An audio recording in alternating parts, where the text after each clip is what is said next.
Thank you, Mr. Chairman. Director Gabbard, the whole country knows that you were recently involved in an FBI operation to seize ballots in Fulton County, Georgia.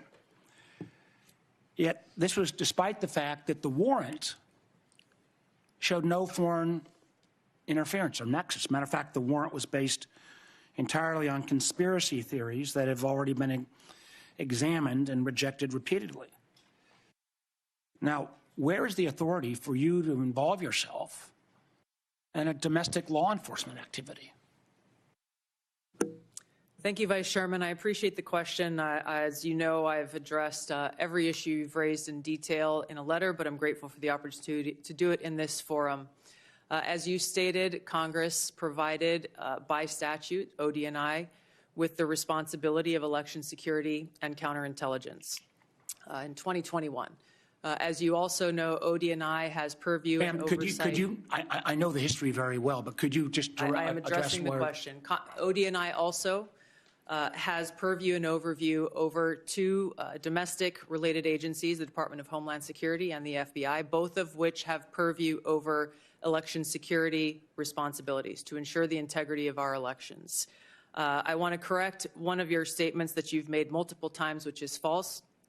I did not participate in a law enforcement activity, nor would I, because that does not exist within my authorities. You were present on the scene. Are the photos of you on the scene false? I was at Fulton County, sir, at the request of the President, and to work with the FBI to observe this action that had long been awaited. I was not aware of what was in the warrant or was not in the warrant. And what was the President's specific request for you to go to? What was the specific request that was made by the President for you to show up in Fulton County? To go and observe the FBI's activities on this issue. So why? When you look at the your question, sir. Do you have the answer why the President was knowing about this affidavit before it was even served? I'm not aware that the President knew about an affidavit before it was served. Then why was he sending you to Fulton County? This occurred the day that the FBI had it approved, their warrant approved by a local judge, and they began to execute this. To address your question, sir, about the foreign nexus question, in order for us to better understand the vulnerabilities in our election systems that may exist today as we look to 2026, and yes, we are very focused on trying to make sure that this election is one that the American people have Director Gabbard, I've got a number of questions. Director Gabbard, I have a number of questions. Let me ask my next question, please. You have not provided any of the required reports or briefings to this committee on foreign interference. This is the first threat assessment since 2017 that didn't even mention foreign interference. Last year, when you were already confirmed, it mentioned it at high level. Are you saying there is no foreign threat to our elections in the midterms this year? As I stated in the outset of my remarks, this year's annual threat assessment matches the prioritization of threats and Please answer the question, yes or no. Is there foreign threat interference to our elections this year? Are there foreign... Please allow me to answer the question, sir. The intelligence community has been and continues to remain focused on any collection and intelligence products that show a potential foreign threat for those who are seeking So far, there has been none then because you've made no reports. Excuse me, ma'am. If you want to ask the questions, you should have stayed in Congress. Please answer the questions. I didn't ask you a question, sir. I'm trying to answer your questions. So you're saying the failure to provide any reports or the failure to have any mention of a foreign threat assessment, I would draw the conclusion there must be no foreign threat to our elections in 26. So that brings me a question that I have for both you, ma'am, and Director Patel.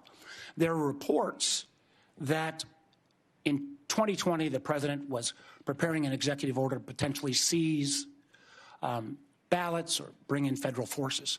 There is a published report that there is a similar EO being drafted right now about 2026, citing China. Director Patel, do you have any knowledge of that draft EO? Thank you, Vice Chairman. I do not, sir. Director Gabbard, do you have any? I do not. Thank you. Let me move to Iran. Now, I understand, and I appreciated, Director Gabbard, your comments yesterday about agreeing that the President has sole authority, I guess, in his bones to declare whether something is an imminent threat. I didn't agree with your friend, Mr. Kent, but I didn't, again, I agreed with him yesterday on the fact that there was no imminent threat. I guess what I'm concerned about, one thing is, even in your printed testimony today on page 6, and your last paragraph on page 6, as a result of Operation Midnight Hammer, Iran's nuclear enrichment program was obliterated. There's been no efforts to try to rebuild their enrichment capability. You omitted that paragraph from your oral opening. Was that because the president had said there was an imminent threat 2 weeks? No, sir, I recognize that the time was running long, and I skipped through some of the portions So you chose to take my oral delivered remarks. You chose to omit the parts that contradict the president. The president continues to say as well that he had no idea, was shocked that the Iranians had moved to take over the Strait of Hormuz. Did you provide any intelligence that would say that it would be that it was not likely that the Iranians would try to move on the strait? I'm not aware of those remarks, and I think those of us here at the table can point to the fact that historically the Iranians have always threatened to leverage their control over Why would the the Strait president of say he was Hormuz. amazed? I'm not aware of those remarks. What about the comments the president made that thought that he was surprised again, reports that Iran struck the adjacent Gulf states? Again, I'm not aware of those remarks. We have Well, been let me and ask you this. continue to Did provide you brief the president? Did you brief the president? Decisions. Did you brief the president if he starts a war of choice, that the likely result would be that Iran would strike adjacent Gulf nations and close the Strait of Hormuz? Did you brief him on those two facts that I think have been consistently the assumptions of the intelligence community? I have not and won't divulge internal conversations. I will say that those of us within the intelligence community continue to provide the president with all of the best objective intelligence available to inform his decisions. Senator Collins.